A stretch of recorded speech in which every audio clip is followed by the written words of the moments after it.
Thrill Seeker Adventures checks out the Hangover Hare Scramble at the VMP Park. This is round 1 for the SXCS, and new for the SXCS is Pitcross. We broke out the SSR 150. It wouldn't be a hangover without the mud, and we sure had it. After a whole night of rain, it made for some good bar-to-bar action and drama in the woods. Come along as we show you what the 2021 Hangover Hare Scramble weekend is all about.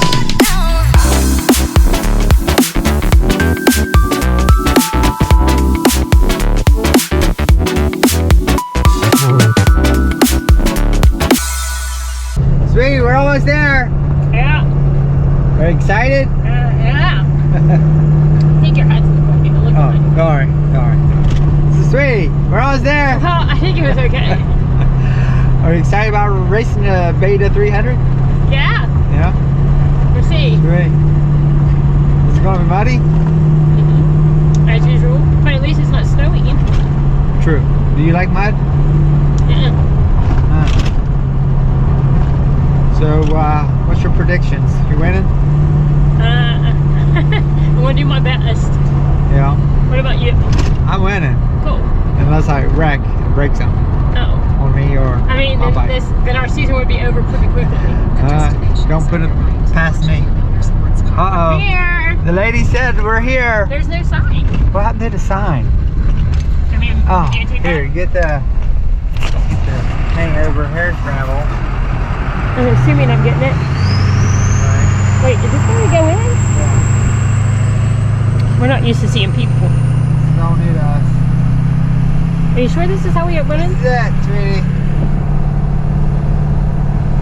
This is it. The Hangover Hare Scramble started in the late 60s, and for the past 4 or 5 years, Nancy and Billy Slag took it over and made it part of the SXCS series. The Hangover Hare Scramble is usually the very first weekend after the New Year's. It is known to be the first race of the year, but not only that, it is known to be a challenge. The SXCS has added on Saturday a trail ride. They also gave their riders an opportunity to be part of a ride clinic. Becca Sheets came in again for the ladies, and Andrew Delong came in again for the men. VMP has a on-property motocross track. No matter what the age, everyone had an awesome day of trail ride. If that wasn't enough, they also gave us the opportunity to have a pit bike race. Who doesn't love to get on a little bike, rip around the track under the lights? No, it's not Supercross, but at times it sure felt like I was going that fast. This was round 1 of the Pitcross out of a 6-round series. We had 2 practices to get used to the bike and the track, and then you had Moto 1 and Moto 2. Out of many different classes, I was in the trail stock bike, or stock trail bike. I ripped out a whole shot with the SSR 150. Had some stiff competition with old Earl. He's hot on my trail. This is actually Moto 2 for me. Earl and I had a pretty tight race on the first race. Unfortunately, he beat me to the checkered, but I knew that really didn't matter. If I could get him on Moto 2, I would take home the overall. Billy laid out an awesome track. We had some little whoops. This is a pretty cool little finish line double. Coming into another double. Unfortunately, on Moto 2, I was having problems hitting neutral.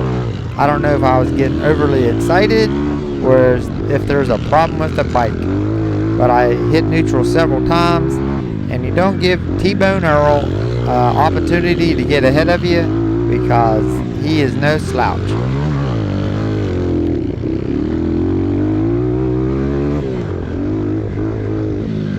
One thing about the Pitcross, you're on a small bike and it feels like you're going 110, especially while you're out in the middle of the race, and these jumps feels like you're really getting some air on a bike that's probably really not meant to fly, or at least not to land.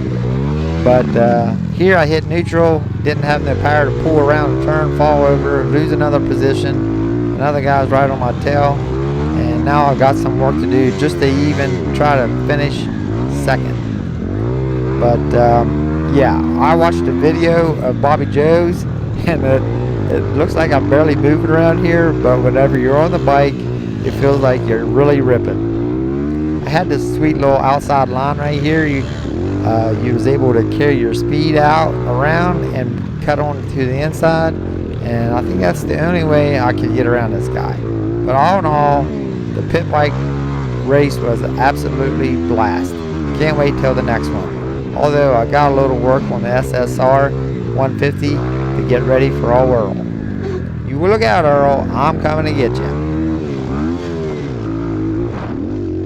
The one thing I was concerned about is I was sharing the bike with Heidi, and I did not want to screw the bike up and not let her be able to finish her race. But that really didn't scare me too much because I gave this SSR all it had.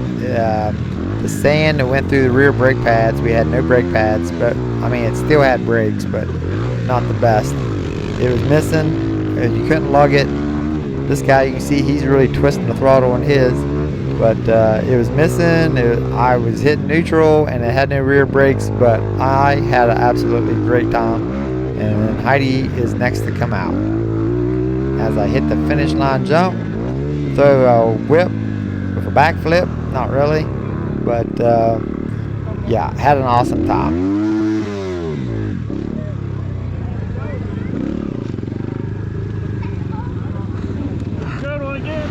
I lined up on the line in the women's class with my good buddy Nancy Slag, and this was my first time doing a live engine start. Now let me just tell you, I found out that the little SSR 150 isn't quite like my KTM 250. I needed to rev it up, hold it open, and then let out the clutch. I've never raced like a motocross race, even though this is like a scaled down model, but still, it was definitely a learning curve, but it was so much fun. So this first moto, I passed Nancy and stayed in the lead and was able to take first spot in the first moto. But as everyone knows, the second moto is what actually counts the most. So, and that one, Nancy again got the whole shot on me.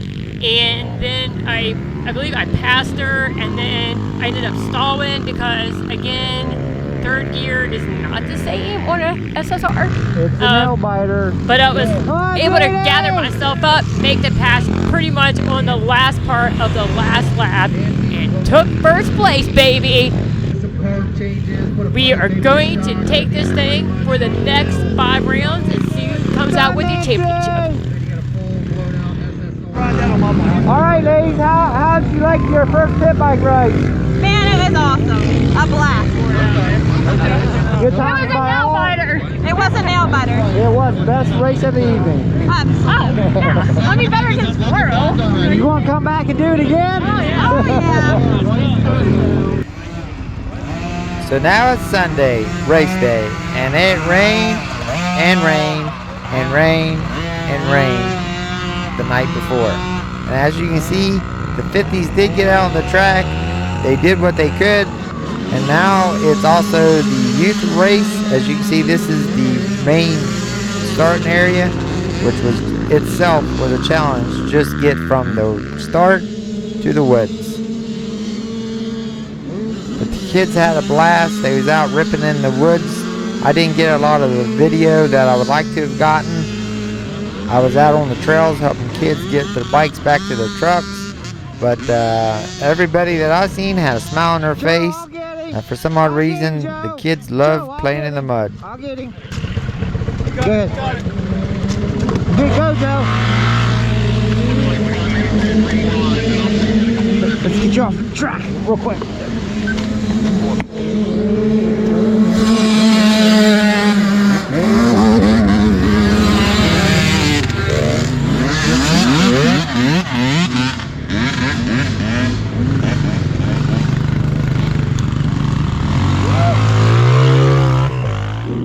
The SXCS has 2 races for the adults. The morning race, which consists of vintage and the Sea Riders, and an open class, in case you want to race both the morning and the afternoon. And the afternoon race is the A and B classes. And do you think that the Sea Riders are going to let a little mud keep them from having a fun hangover hare scramble? Heck no, they came from everywhere just to be a part of this awesome race. So a new class for the SXCS is the Women's 40 Plus class. I'm so excited that they put this class in because there's a huge difference between a 17-year-old and a 40 plus year old. But as you can see, I tried out Kenny's Beta 300RR and the start wasn't exactly like I wanted it to be. It was very muddy and Nancy pulled out pretty quick on me.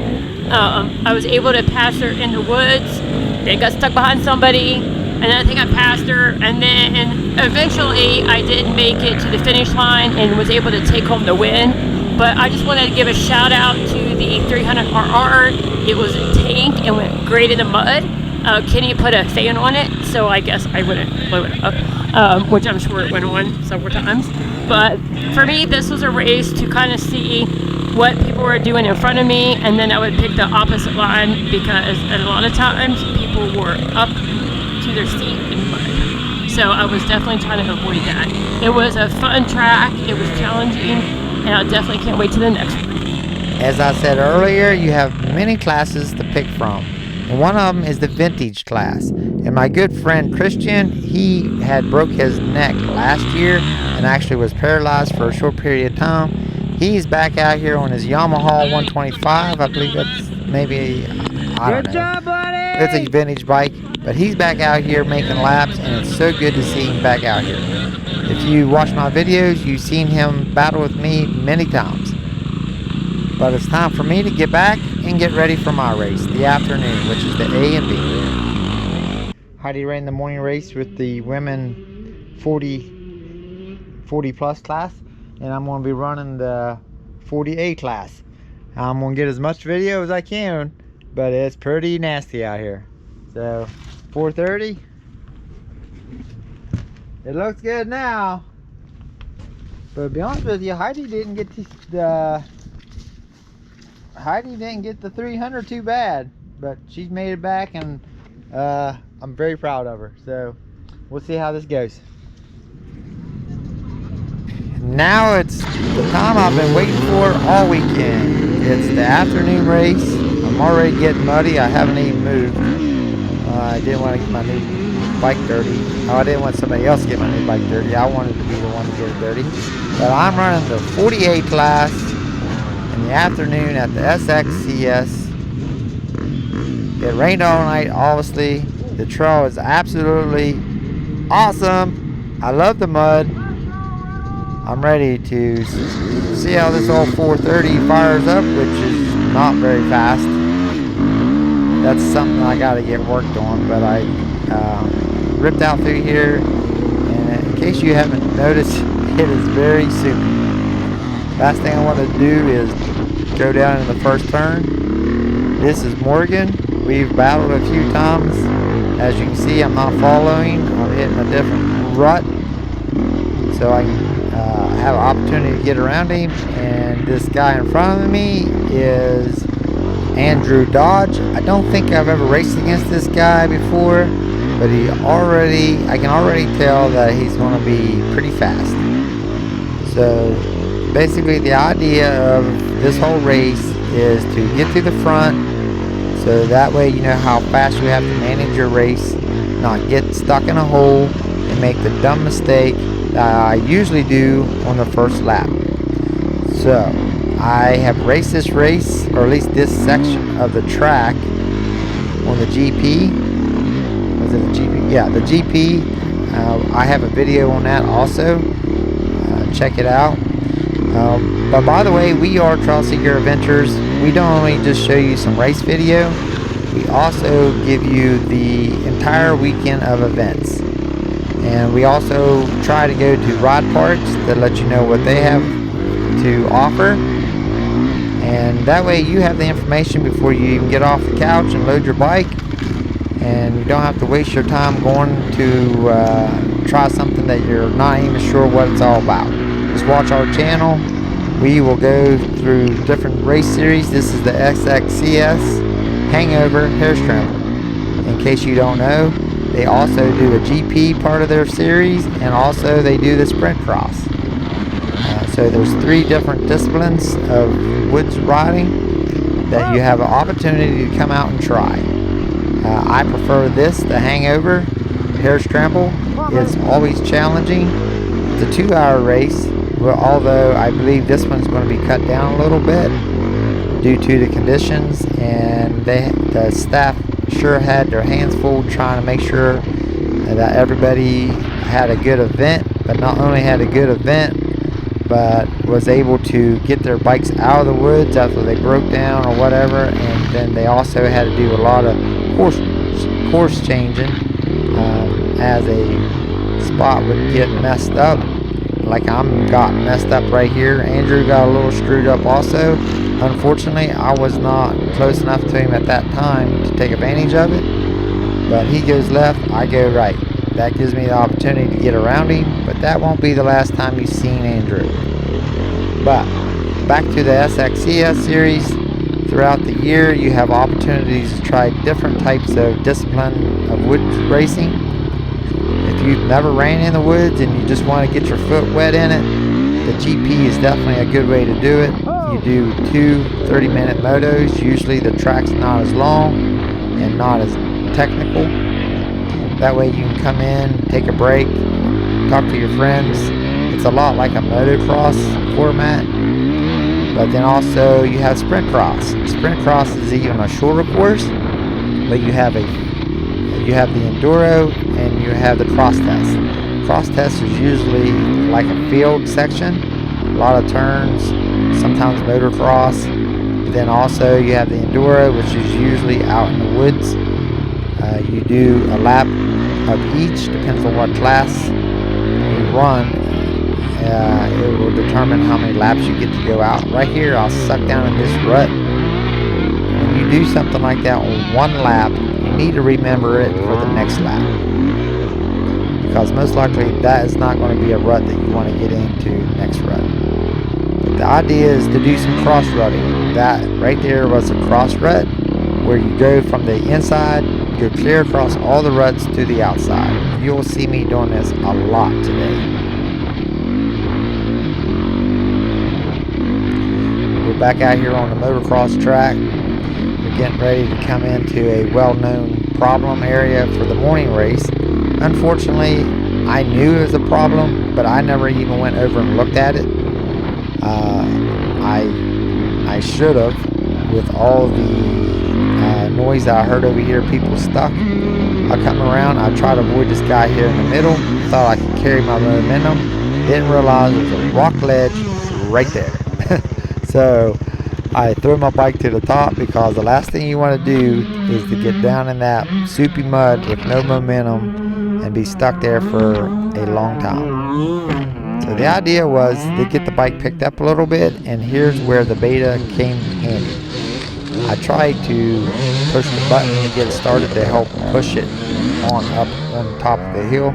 There goes my competition. You seen him in the blue and gold.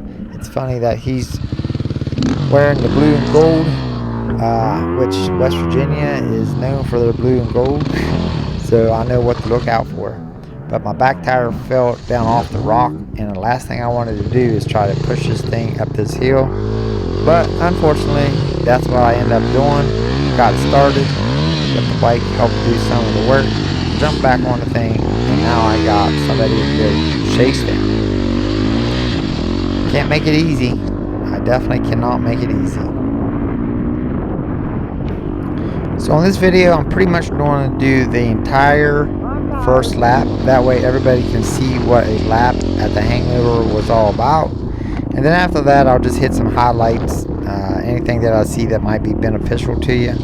But I know there's a lot of parents, there's a lot of husbands or wives that are out there that would like to see what the trail is all about. So you get the full first lap.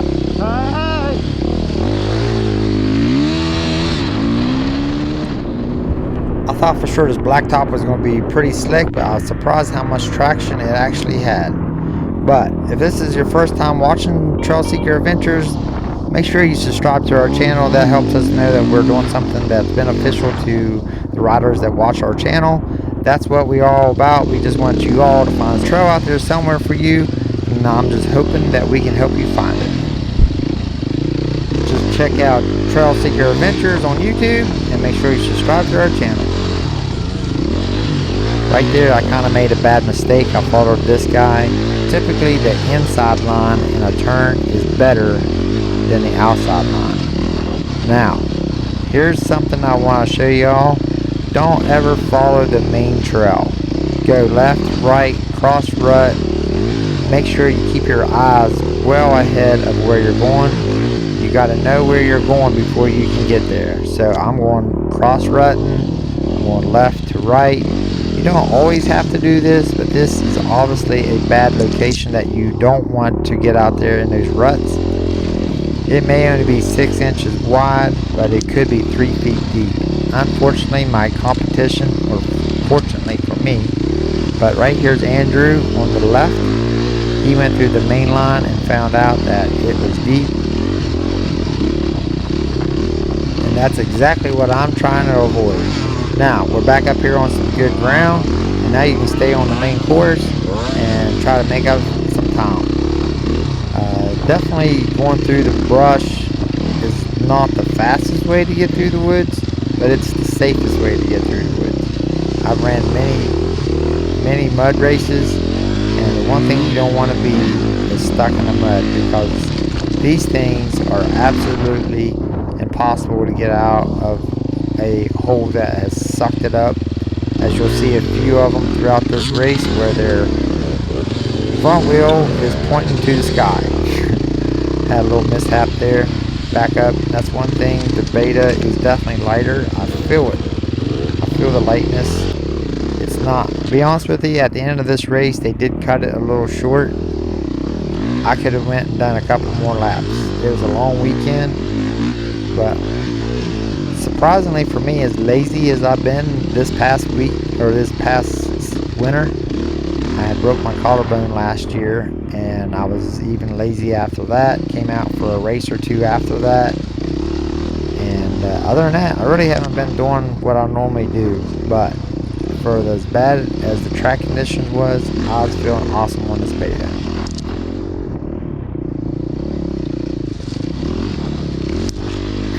I'm coming into a spot that I make a mistake.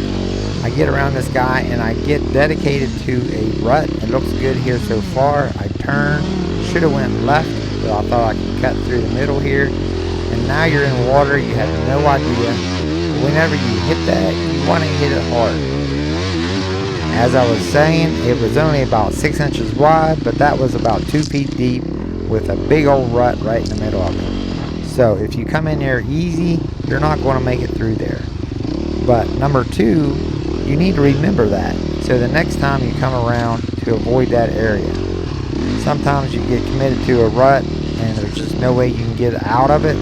Just make sure you commit to it, hit the throttle, and try to get as much momentum as you can to get through it. Don't wait until you're in the hole and then give it gas, because all you're going to do is suck that bike straight down and you're not going to get it out by yourself.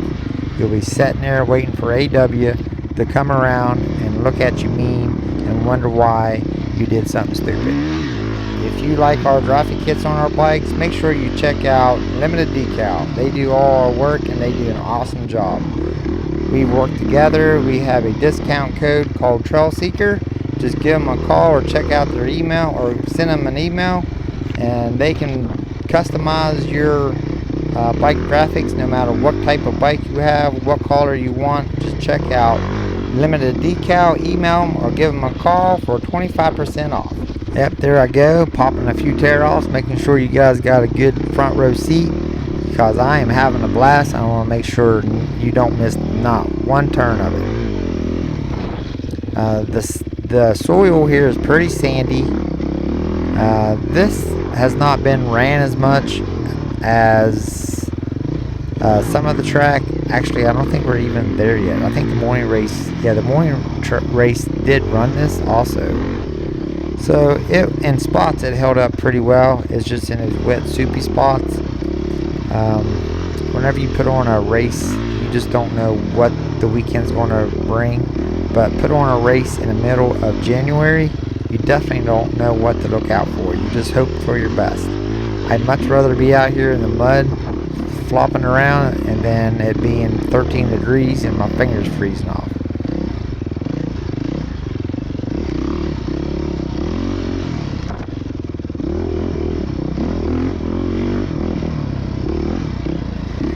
Now we're over here where they saved for the afternoon race only, and as you can see, it's not too bad at all. It had a couple little wet spots. Actually, this was on the way out still on the opposite side of the drag strip. On the way back, it had a couple spots that was pretty bad, but for the most part, I had absolutely no problems in most of the locations. You just can't pick the main line and expect it to stay. You just got to keep going left and right. Try to pick the inside. Avoid the big holes. I think that was a 125. Make sure you pick good decisions. This spot right here got really bad on the last lap. Fell apart pretty quick.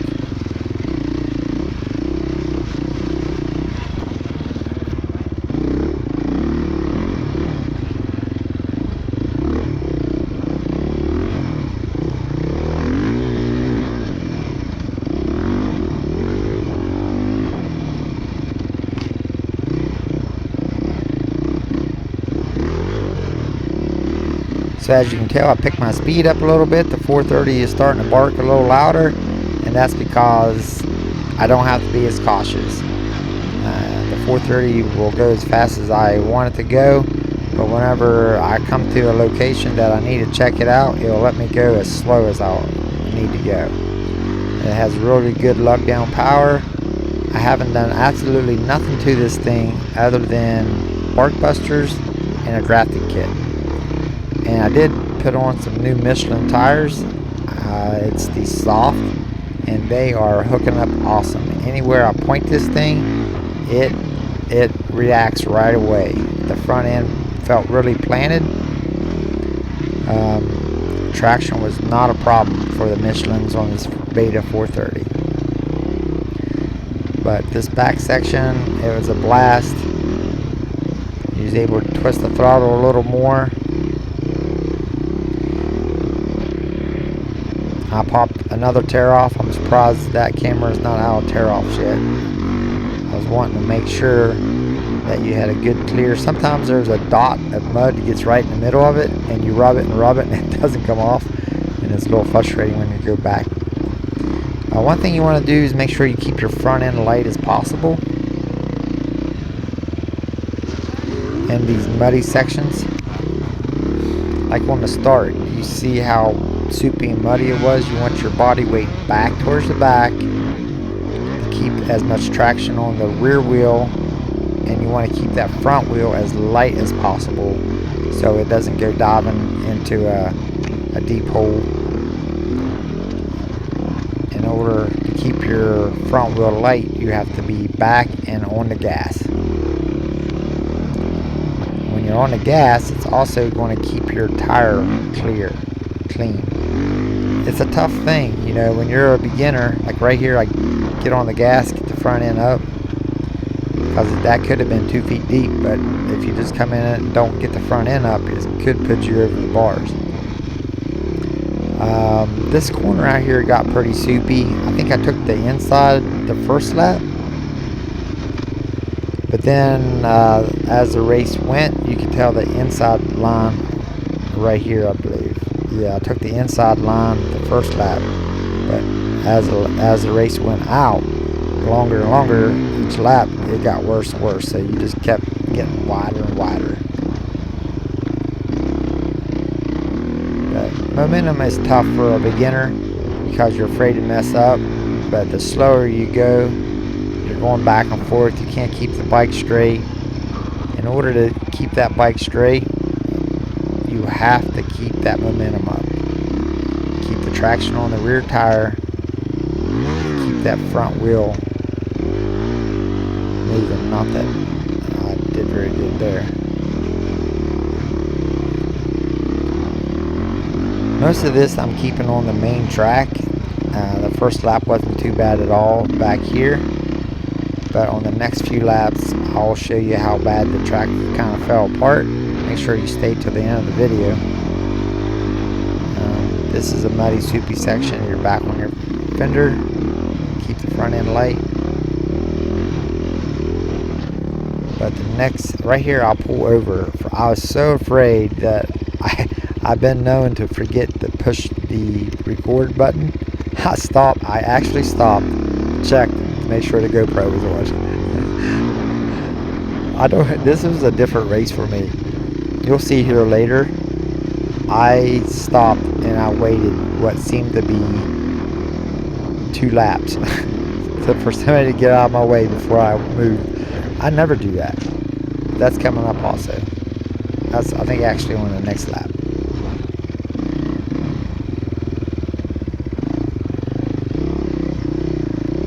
This through here, as you can see, it's not too bad at all, but it got really bad on the last few laps.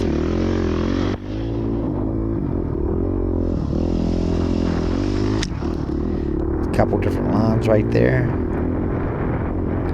There's an off-camber drop-off right here to the right. You want to look down there before you commit. The main line was just fine that time on the first lap, but that got pretty bad throughout the race.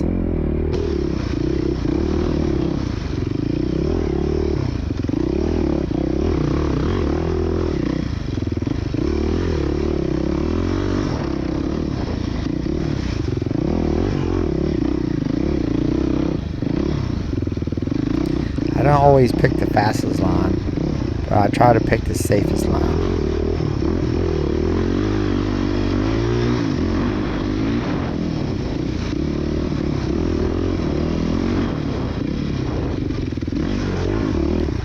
Little bridge section.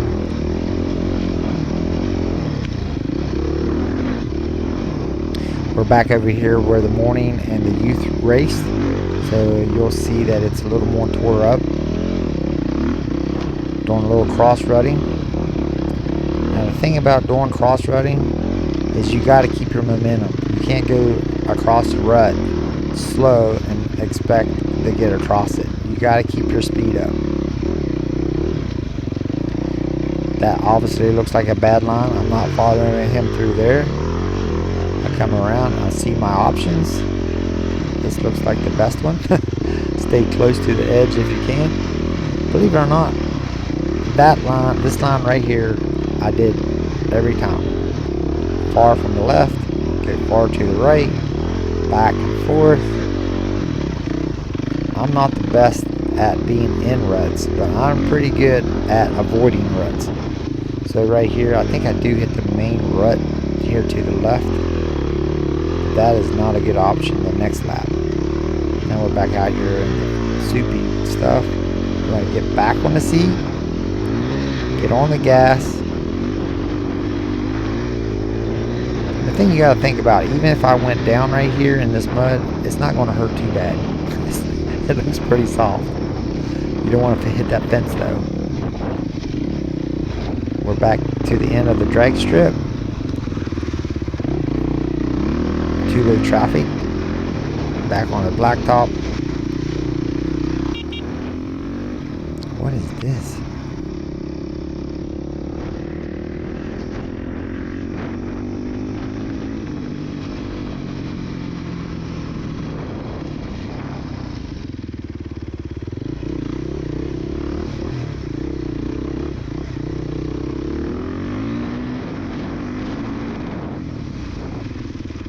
Alright, we're coming in an area that you definitely have to keep your momentum up. I go to the right, try to get some dry ground, go to the left, back to the right, get up here out of the ruts. Now, I found a decent rut I'm okay with, and I'm going to try to stay in this rut as long as possible. Now, as you can see, the rut's going left and right. It's really hard to keep your momentum in something like that. To the right looks like you could probably carry your momentum a little bit, but I just didn't like the looks of it. So we dropped back down out of here, and we're just about to wrap up the first lap.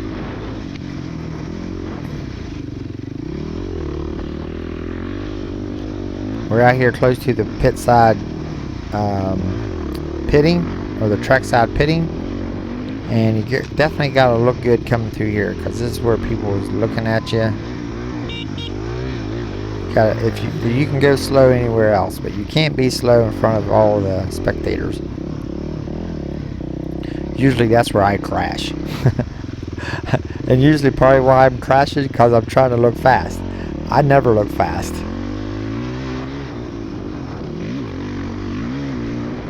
So we're back out on the motocross track. We're coming in for lap number 1.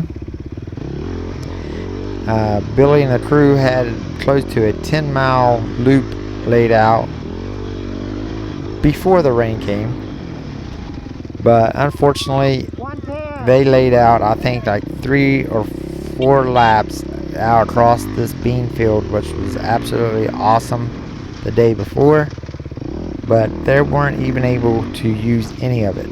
They pounded all these stakes, put all these ribbons, arrows up, and wasn't even able to use it. So now we're starting on lap 2. Now we're coming back into the pit, and I stop. There's somebody right in the middle of the main rut. I'm thinking, okay, I don't want to hit him. He's in the main rut. I definitely know from the previous lap what's on the right side. The left side looks like a swamp.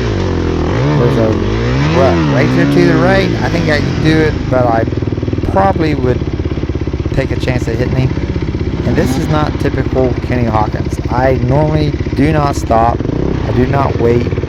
I'm like, check my chain. I don't know if the rest of you had the chain slip. I think I had my chain a little too tight. You come in the mud, it gets packed up with mud. It almost brought me to a stop one time. I just kept gassing it, and it eventually got cleaned out. But I'm just sitting here. Now, if I was in a hot battle, I probably would not have done that. So now it's clear. Time to get up and get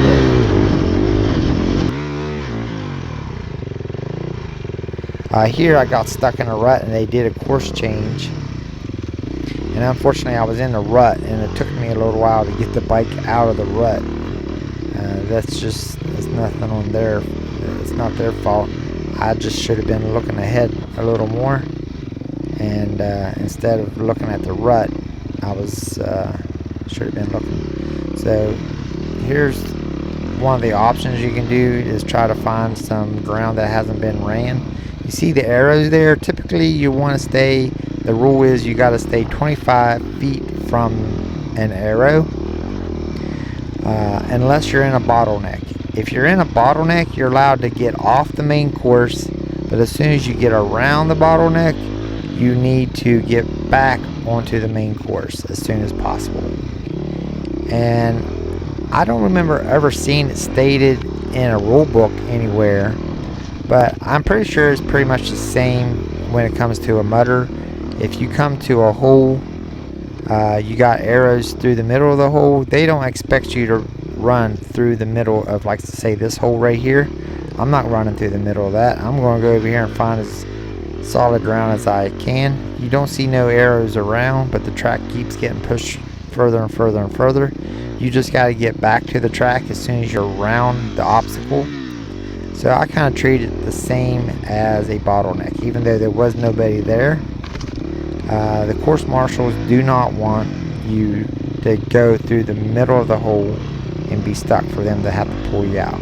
So this is Sam. If you remember the hole that I hit last time, I thought, wow, I'll come through here, and sure enough, I come into the exact same hole that I told you the last time to hit with momentum, but that's not working. So I try, I see I can't do nowhere. You can't sit there and just spin. You gotta lift the rear wheel up out. Luckily for me, this is more water than it is mud. It still is not an easy task. Heidi would not be able to do this. I got the back wheel out, and you almost have to get the front wheel out, because if you go to move, you're just going to drop right back down into the hole. Unfortunately, Sam's back there being smart. She's finding a way around the hole. I get the front wheel up far enough. I push the little button. Man, I love that button. I push the little button, get her fired up, ease it, make sure the front wheel don't drop down in there, and now I got some time to make back up. But I don't know if anybody knows the official ruling on going around a mud hole and getting off the course. Maybe leave a note in the comments, but I know for a fact that the course marshals don't want you to go through the middle of the hole just because there's arrows there. I typically just find a way around the hole and get back on the track.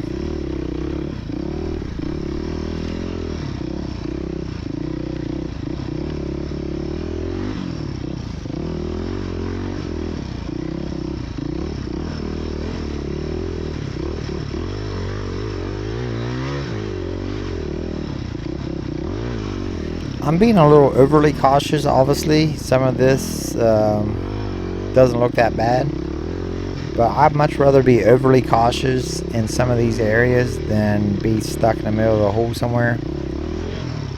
And this is one of the locations that got really bad. There's not a lot of options. The ground's pretty soft. I do my cross rutting. I'm an awesome cross rutter because I absolutely hate ruts. If it's a short rut, I can do it, no big deal. But if it's a long rut, they wear me out. At the top of this hill, there's a little root. You want to get that front end right there. You want to keep that front end light.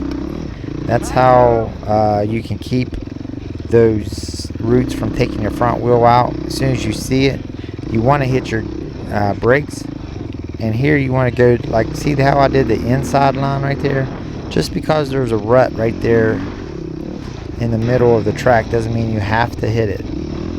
Try to take the inside or the outside, whichever looks best to you. But you want to keep that front light going back to the roots. If you come across a big root, if you can't avoid it, you don't want to slam on the brakes. You want to actually, when in doubt, gas it out. Hit the gas, get that front end up, and as soon as your front tire crosses that root, let off your gas and let the back wheel drift over it. That way it's not going to kick your back wheel kind of goofy.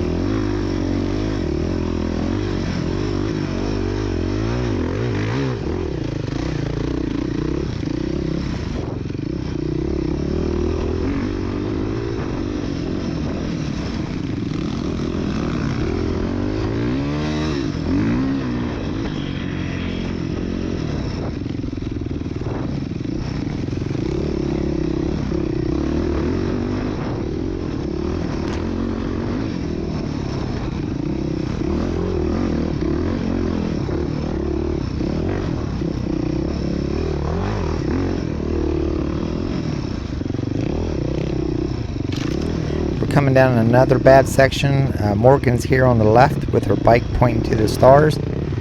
She has the right idea. When you get a bike stuck, you should be able to lift the front end up and then just keep on pushing it or wiggling it back and forth in order to get that suction loose from the back wheel.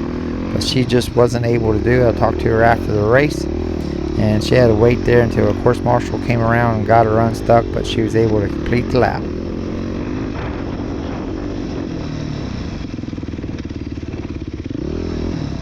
This is that little off-camber downhill. The middle rut was the main rut, and as you can see now, you do not want that middle rut now.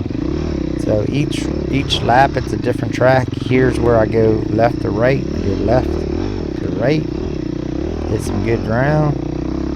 Come up here as long as I can. Go back from right to left. Then go back. It looks pretty decent here in the middle. Go over here where nobody else has been. It surprises me how people will just follow.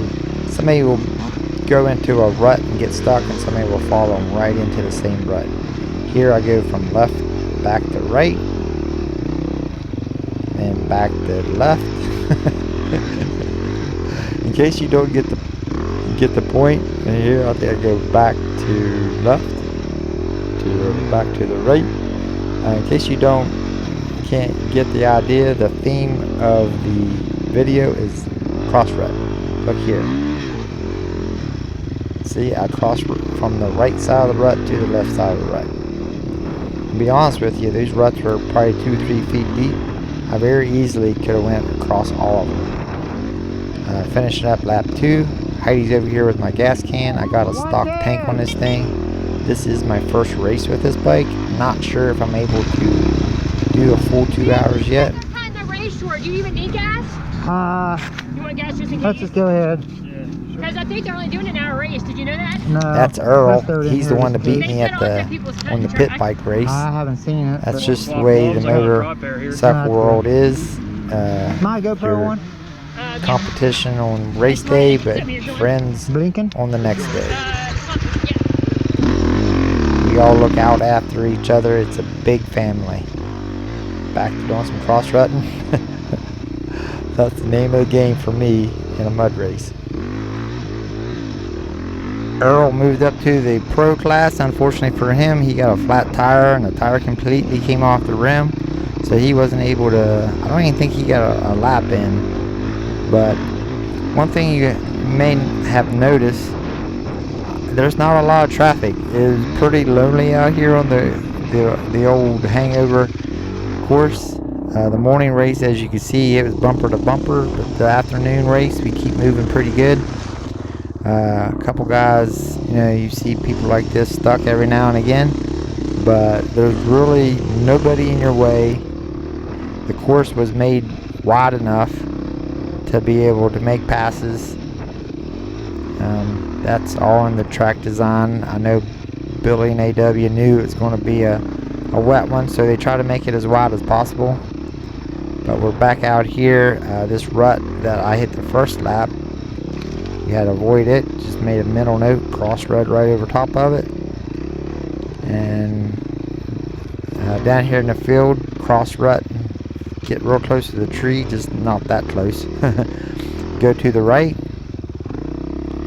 cross rut, all the ruts. I can keep my balance so much better going across a rut and then trying to stay in a rut, especially a mud rut where you can't keep your momentum.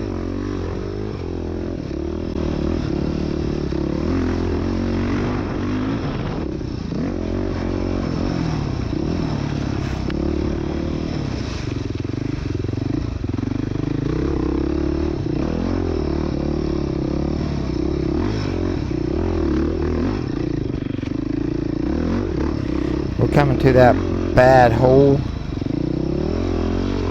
that everybody's having problems where I had a problem on the first lap. As you can see, got to keep your momentum. People stuck everywhere. It's looking like a motorcycle graveyard. It went pretty good that time, but let me show you what it was the lap before. I actually forgot to put it in, but I've got to put it in so you can see this is not typically what I would do.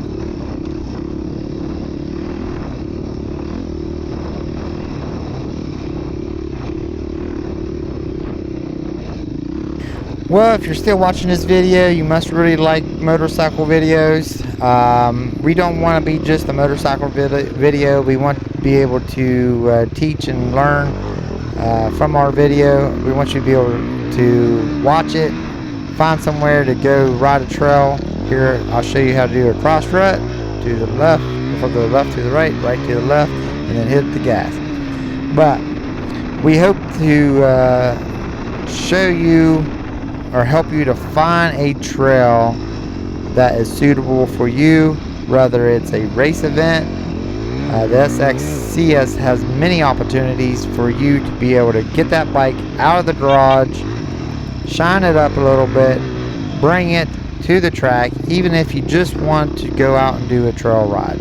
Every event, they usually have a trail ride so you and your family can come out and ride together, or your best friends, or as far as like me and Heidi, we don't get to ride very often together, but I sure appreciate the opportunity to get out here, get on our bikes, and hit the trails together. But not only that, but we intend to hit more bike parks bike parks this summer. We already went to Switchback Indoor Motocross Park in Pennsylvania. Check that out. We've been to Croom. We've been, it's a motorcycle park. We've been to Hatfield McCoy's Trails. We go out and we show you everything it has to offer. That way you know what you're getting into and if it's something for you. But thank you so much for watching our videos. We are Trail Seeker Adventures. We're trying to get videos out there that's helpful. I absolutely do not like doing videos, but as long as you all are subscribing to the channel and letting us know that it's being helpful to you, I'm going to keep doing it. Thanks for watching, and make sure you subscribe to our channel. I must be doing some maintenance. Got a dragster in there. They're doing some drag racing on January 1st, probably 2nd. I don't know, what day? Maybe none. Yeah. 2021. 2021. Thank goodness. I think everybody's ready for 2021. 2020 is gone. Thank goodness. Doesn't really look so much better in 2021 so far. 2020 was a shit. I mean, thanks show. I'm going to do that backwards. Great, now I'm going to get bleeped again. You get sleep. I'm always getting bleeped. I gotta do a lot of editing with you for some reason. I even tried to not do that. That person better not be taking off. Well, we're rolling in here. Do we need to keep... Drag strip. You can't see anything. This is the VMP complex. You can do drag stripping. Not stripping. Not stripping. Not drag racing. Drag queen stripping. Drag strip racing. There's BMX racing. Motocross. I don't know how much motocross actually do except for maybe in the SXCS series. And woods racing. They For got dirt bicycle. bikes. I said that. Oh, BMX. I wasn't paying attention. Thanks for watching our crazy video. Here's where you can subscribe to our channel. Just hit the logo in the center or watch our next video. Thanks for watching.